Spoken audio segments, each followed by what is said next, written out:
Hello guys and welcome back to my YouTube channel. For today's video, magluluto nga tayo ng bitter gourd with vermicelli. At syempre kung bago ka nga dito sa aking channel at nagugustuhan mo ang ganitong mga klase ng cooking content, huwag kalilimutang mag-like, comment, share, and subscribe.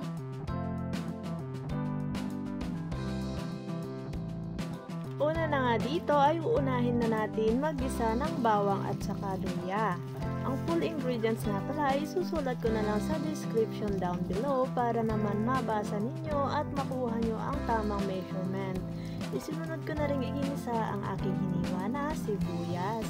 Yan, so gigisahin lang natin hanggang sa lumabas ang kanilang mga aroma. And then, isusunod na nga natin dyan ang ating sliced chicken. Sa chicken thigh nga pala yung ating sinahog at saka minarinate ko siya sa konting oyster sauce, sugar, black pepper, cornstarch at sesame oil. Pero optional lang din naman kung walang sesame oil ay kahit huwag nyo na nagyan. Lagyan nyo na lang ng konting oil para hindi siya mag-dry up. Yan, so medyo i-fry lang natin ito ng kaunti hanggang sa medyo maluto siya.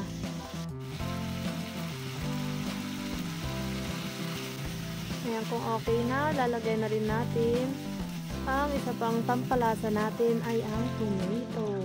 Ayan, gusto ko naglalagay ng tomato kapag nagluluto kasi ako ng ampalaya. And then, ayan, maglalagay na nga tayo ng pampalasa, mga 1 tablespoon lang ng oyster sauce.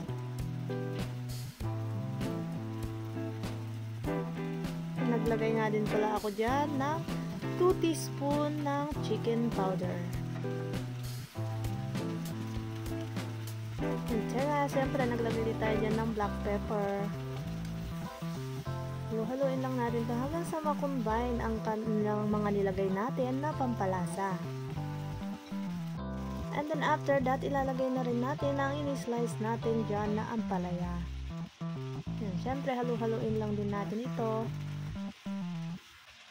At syempre, tatakpan muna natin siya for 2 minutes lang. Ayoko kasi ma-overcook ang ating ampalaya. Gusto ko medyo may texture pa ang ating ampalaya, hindi ito ma-overcook. Then, titimplahan na natin siya ng asin. Ayan, so para mabalance din yung lasa, maglalagay din tayo dito ng sugar. Para hindi naman puro bitter lang, kailangan may sweetness. Char! So, ayan na nga, kumpleto na yung ating pampalasa na nilagay dito sa ating ampalaya. Haluin lang natin ito. At kapag syempre luto na yung ating mga sangkap, ay lalagay na natin ang ating vermicelli dyan na ibinabad natin sa tubig hanggang sa lumamig. Hanggang sa lumambot ang ating noodles. Ayan, so nagtimpla nga rin pala tayo dyan ng tispa. Konti lang na tispa, saktong pampaaroma lang din at pampalasa ng bahagya sa ating ampalaya. Ayan. So, ayun na yung tinutukoy ko kanina na sotanghon na ibinabad natin sa tubig. So, malambot na yan. Kaya hindi na natin siya lulutuin ng mabuti. Dahil baka ma-overcook pa ito. Magiging sagi na ang texture ng ating sotanghon kapag nasobrahan ito sa luto. Siyempre, haluin natin itong mabuti. Yan. And then, syempre, kapag medyo okay na, nasipsip na ng bahagya ng sotanghon yung ating sauce, ay ready na ang ating bitter gourd with vermicelli. So, enjoy it. Sana matry nyo rin. Maraming salamat.